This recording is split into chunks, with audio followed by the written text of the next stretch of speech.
안녕하십니까. 부부 펀드하기 병준입니다. 자, 여러분은 어떻습니까? 혹시 날씨에 따라서 뭐 특별히 먹고 싶은 음식이 있다는 거 그런 거 있지 않습니까?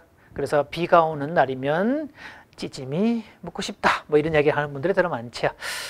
사실 저희 부부가 가끔씩 가는 곳이 하나 있죠. 호떡집입니다. 그러니까 사실은 저는 뭐 호떡을 그렇게 개인적으로 좋아하는 건 아니지만 그 호떡집 아주머니하고 사연이 있기 때문이죠. 자, 그분이 호떡집 하기 전에 제가 진행하는 부부 학교 과정에 남편과 함께 온 사람이었습니다.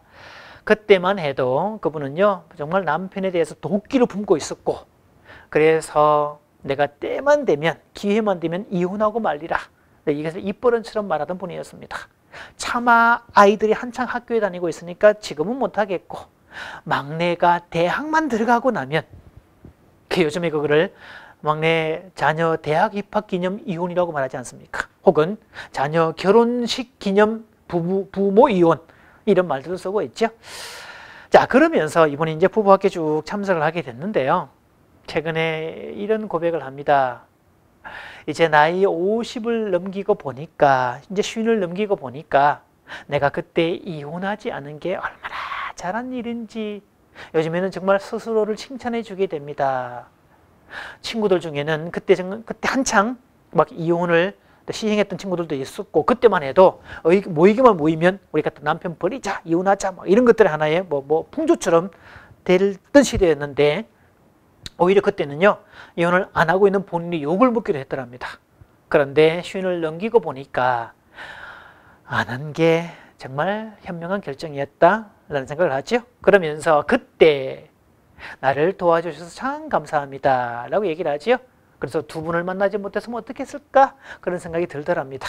그러면서 한다는 말이, 저희 부부는 언제든지 오시면 평생 호떡 무한리필이랍니다. 자, 그 모습을 바라보는 느낌 참 행복하지요. 자, 그런 면에서 뭐 사실 우리가 결혼해서 살면서 부부가 이혼을 한 번도 생각해 보지 않았다? 글쎄요, 저는 그거 거짓말이라고 봅니다. 사러 말을 수없이 고민을 하고, 때로는 배우자의 자리에 사정없이 빼뿌리고 좋아 보이는 다른 배우자를 또 대입도 시켜도 보기도 하고, 그렇게 살아가는 것이 맞는데요.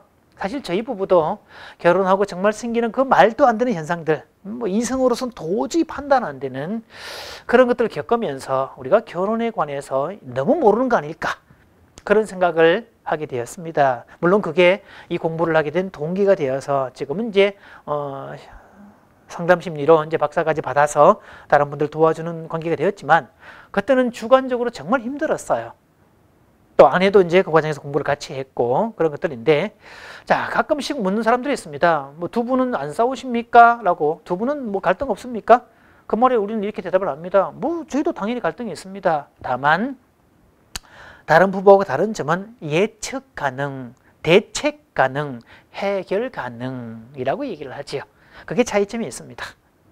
자, 그러면서 아마 그런 모습이 보기 좋아 보이든지 남들이 저희 부부를 보면서 이렇게 이야기합니다. 두 분을 보면요, 꼭 사귀는 사람 같아요. 자, 그 말에 제가 웃으면서 이렇게 대답을 하죠.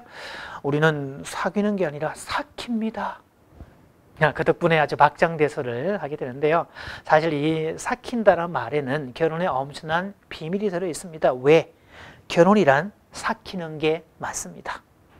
자, 그런데요, 삭힌다는 이 표현을 쓸 때 딱 떠오르는 말이 없습니까? 삭힌다는 말을 쓸 때 어떤 분은 홍어를 연상시키더라고요. 삭힌 홍어, 마니아도 있더라고요.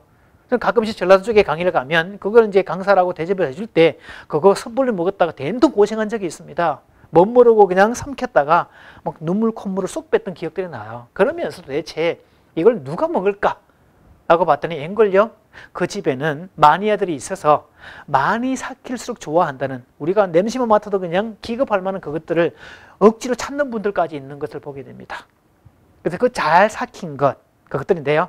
결혼도 똑같습니다. 삭히는 것은 똑같은데 잘 삭히면 그것을 발효라고 하고요. 잘못 삭히면 그것을 부패라고 하죠. 그래서 이 발효가 된다는 말은 자연적으로 발효가 되는 그런 원리가 있는데, 이 자연이란 말 자체는 사람의 어떤 인위적인 힘이 들어간 게 아니죠. 자연 그대로, 천연 그대로의 존재를 말합니다. 거기에는 효모나 뭐 박테리아 같은 미생물의 도움이 절대적으로 필요하고 그 유기물이 다른 어떤 유기물로 분해되는 과정이 되게 되어 있죠.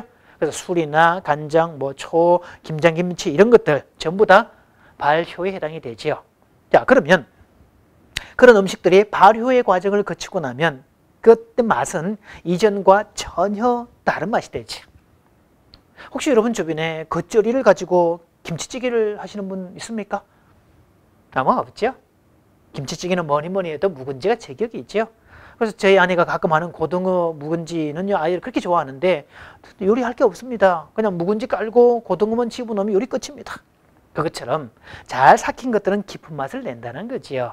그러나 부패는요, 효모가 아니라 부패균에 의해서 단백질과 유기물이 분해되는, 그때는 아주 지독한 냄새, 색깔 이런 것들을 만들어내게 되죠.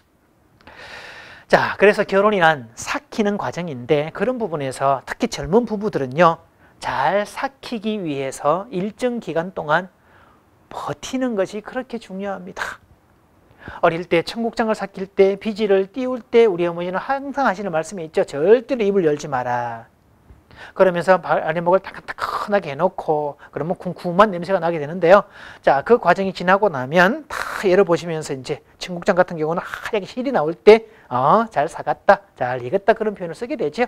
똑같습니다.